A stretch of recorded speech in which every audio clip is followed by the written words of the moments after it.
The inauguration of President-elect Donald Trump will take place indoors as forecasts reveal freezing temperatures are on the radar for Monday, January 20. Mark Stone has the details from Washington.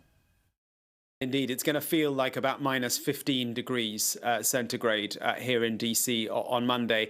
This decision has not been taken lightly. It's a huge decision for a huge day. I can't overstate the amount of work that is going on here around Capitol Hill over the course of the past not few weeks but few months, and at the White House in terms of building structures so that the world's media and indeed the tens of thousands, maybe hundreds of thousands of Americans who will descend on Washington D.C. On Monday for the inauguration of the 47th President Donald Trump. And we heard word about 20 minutes or so ago from our colleagues at NBC that the event was likely to be disrupted and changed quite significantly.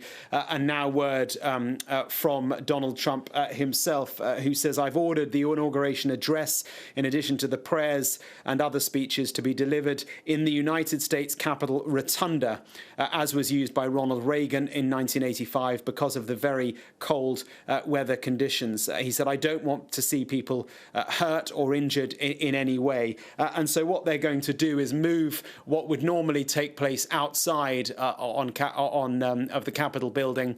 We remember it from so many years gone past, and move all of that inside. And more than that, many of the tens of thousands of people who will be coming to gather on the Mall.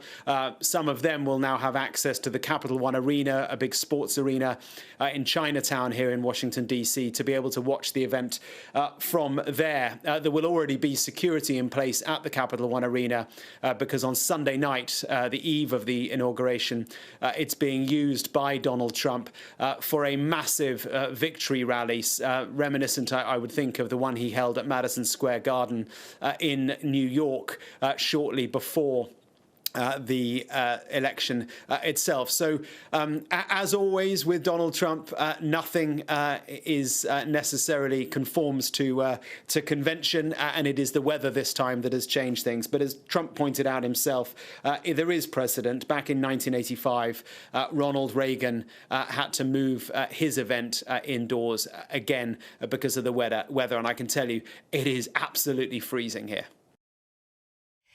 And don't forget to tune into Sky News bright and early Tuesday morning for full coverage and analysis of Donald Trump's inauguration. That will be live from 3:30 a.m. Australian Eastern Daylight Time.